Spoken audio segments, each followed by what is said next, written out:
జై శ్రీమన్నారాయణ అండి. అందరికీ శ్రీమాత్రే నమః. ఈరోజు లలితా సహస్రనామంలో మనం 61, 62 శ్లోకం చదువుకుందామండి.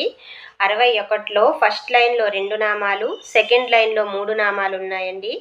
అదేవిధంగా 62లో ఫస్ట్ లైన్లో 2 నామాలు, సెకండ్ లైన్లో 4 నామాలు ఉన్నాయండి. ఫస్ట్ స్లోగా చదువుకుందాం.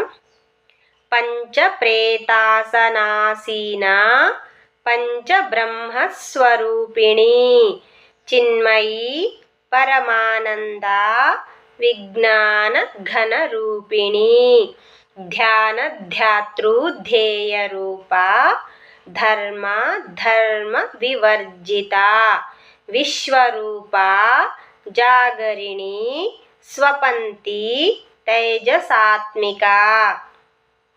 ఇప్పుడు మనం శ్లోకం రూపంలో చదువుదామండి. పంచప్రేతాసనాసీనా పంచబ్రహ్మస్వరూపిణి చిన్మయీ పరమానంద విజ్ఞానఘనరూపిణి ధ్యానధ్యాతృధ్యేయరూపా ధర్మా ధర్మవివర్జిత విశ్వరూపా జాగరిణి స్వపంతి తైజసాత్మిక. శ్రీమాత్రే నమః అండి.